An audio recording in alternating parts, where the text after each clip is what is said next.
ভজনে জননী সম্ভবা পথেই সগন্তা নারী ভোগিনী সমদরা। ক্রোধে শান্ত মানে কি? স্বামী মাঠঘাট থেকে আসুক, অফিস আদালত থেকে আসুক, এসে যদি একটু মেজাজটা চরখা থাকে, যদি দুটো কথা বলে, তাহলে চুপচাপ থাকার কথা। কিন্তু কটা মেয়ে থাকে বলুন তো?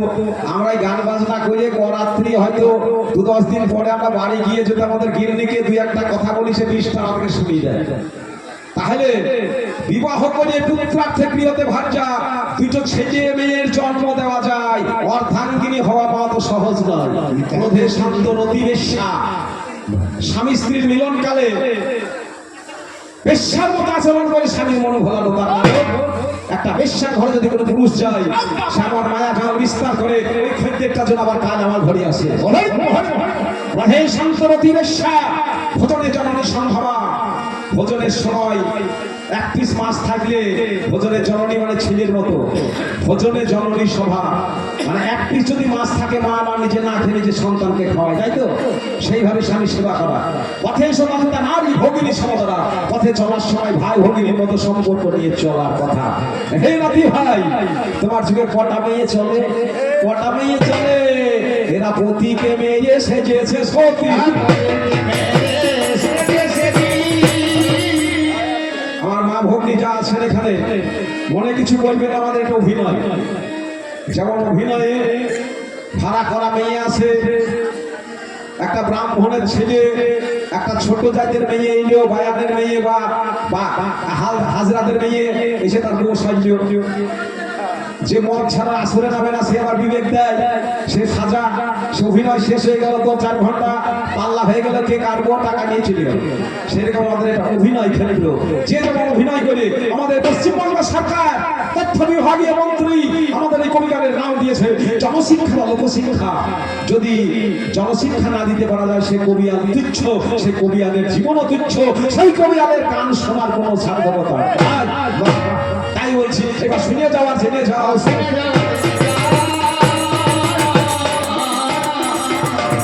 আমি ভাবে কথা মানিয়ে যা, শুনে যাওয়া, জেনে যাওয়া।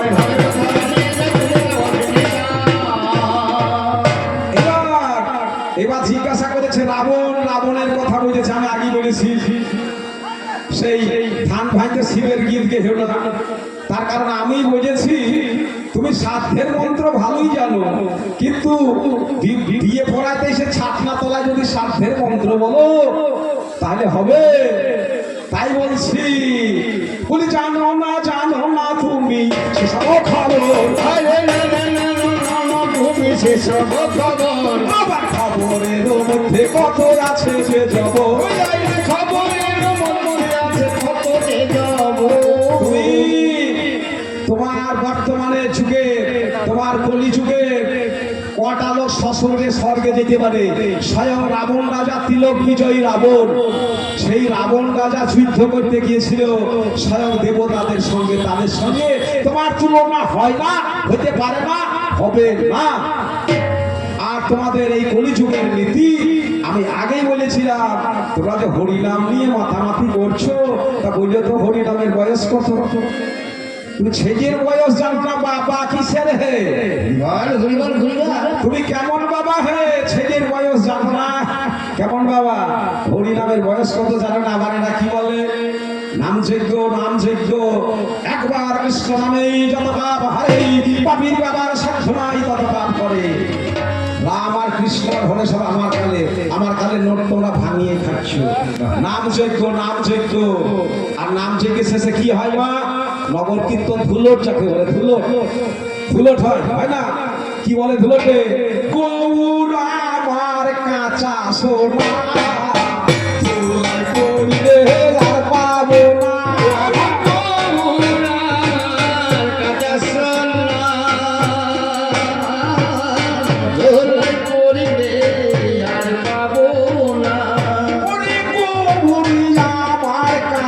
সোনা ধুলাই পড়িলে আর পাবো না।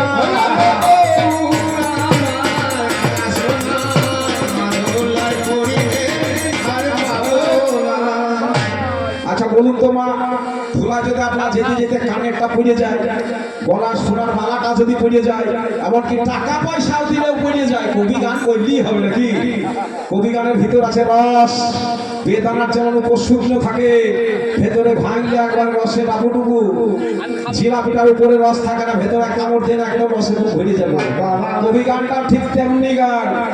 আমাদের সাজ পোশাক ওই যাত্রা থিয়েটারের মতো থাকে না বটে, কিন্তু আমি কবি গানের ভিতরে রস। তাই বলছি, তুমি বলেছো গৌর আমার কাঁচা সোনা, ধুলাই পড়লে আর পাবো না।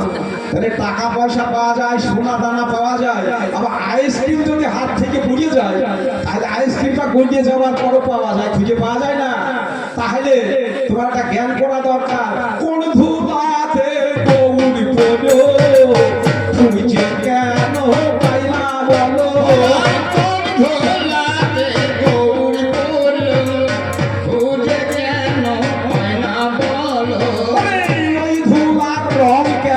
ছিল জানো যদি খুঁজে বলো, গৌরের রং কেমন ছিল জানো যদি তুমি খুলে বলো। গৌর আমার কাঁচা সোনা, ধুলায় পড়লে আর পাবো না। এই হচ্ছে ঘটনা। তা তুমি আসল তত্ত্ব জানো না আর আসল কথাও মানো না, তাহলে কেমন করে কি হবে? তোমরা কলিযুগের লোক। এই যে মা কালীর পুজো হচ্ছে, মা কালীর পুজো হয়েছে, কালী অনেক রকমের আছে। এটা কি? এটা হচ্ছে ভদ্রা কালী, দক্ষিণা কালী, শ্যামা কালী, বামা কালী, রটন্তী কালী, শ্মশান কালী, মশান কালী, বহু রকমের কালী আছে, দেখতে পাওয়া যায়। এ নাতি, তুমি কি গন্ধ কালী দেখেছো নাতি? গন্ধ কালী দেখেছো নাতি? তুমি কি গন্ধ কালী দেখেছো না? গন্ধ কালী দেখেছো নাতি? আমার কালে দাদুরাই গন্ধ কালীর কাছে বললে হয়নি, তোমরা প্রতিদিন বলে হচ্ছ। তার কারণ এ কালীর পূজা আপনারা সুন্দরভাবে লাইট জেলে করছে, আর সেই গন্ধ কালীর পূজা কিন্তু বাবা লাইট জেলে হয় না, লাইট জেলে হয় না। তাই মহাজন বলছে, জানো না রে নাতি, জানো না রে নাতি, ওই আছে অন্ধকারে গন্ধ কালী, জানো না রে নাতি, অন্ধকারে গন্ধ কালী, জানো না রে নাতি, অন্ধকারে গন্ধ কালী, অন্ধকারে গন্ধ কালী, জানো না রে নাতি, অন্ধকারে গন্ধ কালী,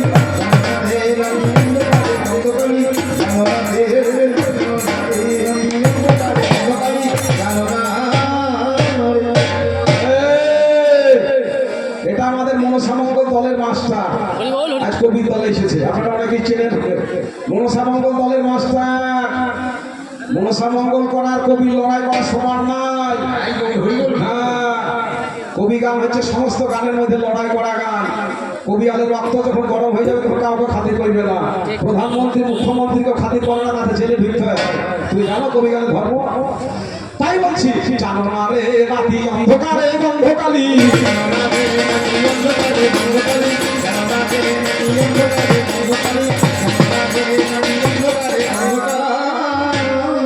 ওই কালীর কাছে কাকের পাঠা, ছাগলের পাঠা নয়, ওই কালীর কাছে কাকের পাঠা, দিদি দিদি হচ্ছে বলি।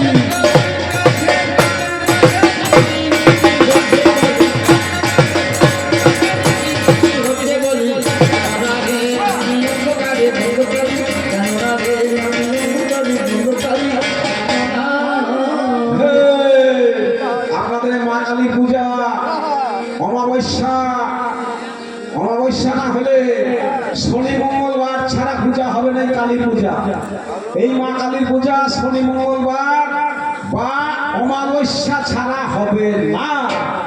আর এই বেটারা যে কালী পূজা করে, সে কালী পূজায় ও সব কিছু লাগে না। ওরে শনি মঙ্গলবার মানে না, অমাবস্যার ধার ধারে না। শনি মঙ্গলবার মানে না, অমাবস্যার ধার ধারে না।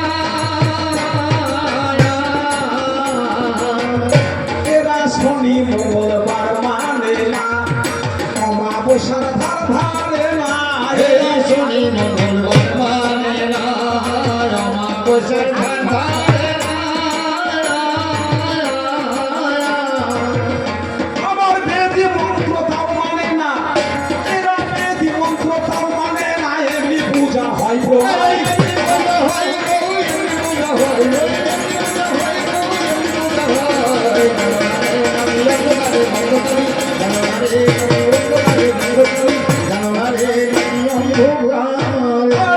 এই কালির কাছে কামের পাঠা নীতি নীতি হচ্ছে বলে।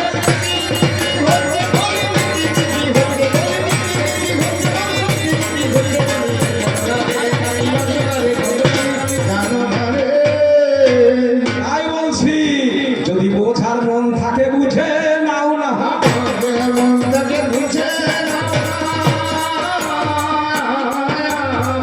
বলি শোনো শোনো ওরে শালা নাতি বুঝে তুমি নাও না রাজি।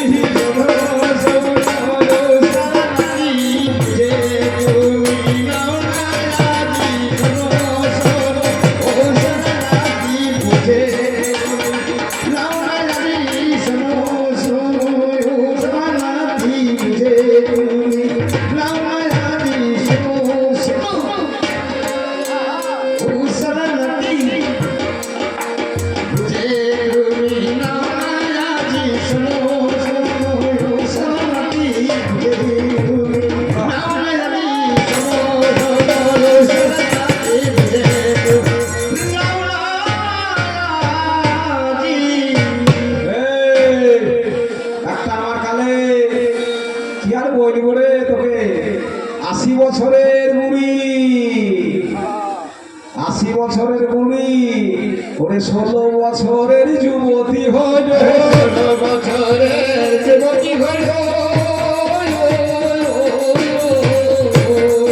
আমি প্রমাণ দিয়ে জানাইব।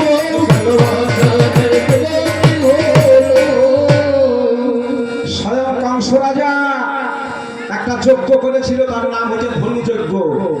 সেই যজ্ঞে স্বয়ং শ্রীকৃষ্ণ বলরামকে নিমন্ত্রণ করেছিল, অক্ষুর রথে করে নিয়ে আসছে মথুরা নগরে, বৃন্দাবন থেকে মথুরা নগরে নিয়ে আসছে। আর পথে একটা 80 বছরের বুড়ি চন্দনের বাটি হাতে নিয়ে দাঁড়িয়ে আছে। ওরে খুব জানানে সেই বুড়িটা হাতে নয়ে বাটি,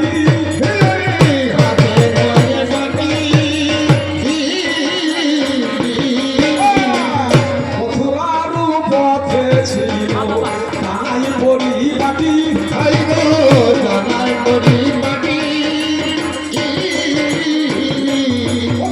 খুব চা বুড়ি বুড়ি বুড়ি পথে নেমে গেল,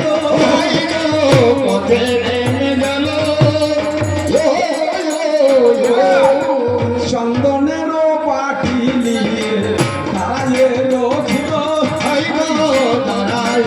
ছিল, এই পথেতে আসিবে আমার বাঁকা বংশীধারী, অঙ্গেতে চন্দন মাখাবো অবল আছে নারী,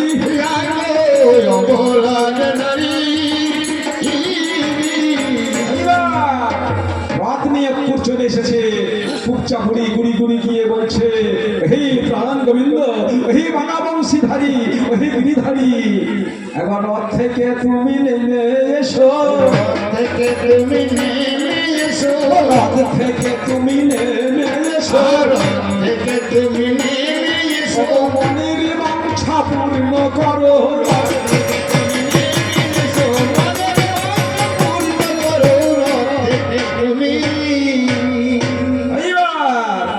আমার কৃষ্ণ ধন দয়াল হরি হরি,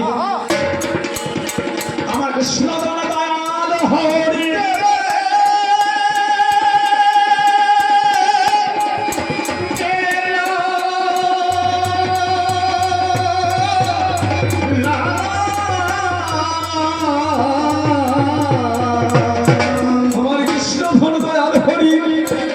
থেকে নামিয়া আসিল আবার কুবুজাবুরির সামনেতে দাঁড়াইয়াছিল। এইবার কুবুজাবুরি বলছে, আমি আমার চলার মতো ক্ষমতা নাই, তাই এই প্রাণ গোবিন্দ, হে দয়াল হরি, মুকুন্দ মুরারি, পাকা বংশীধারী, আমার মনের বড় আশা, আমার এই চন্দনের বাটি থেকে তোমার কমল অঙ্গে চন্দন মাখাবো। কমলঙ্গে চন্দন মাখাবো,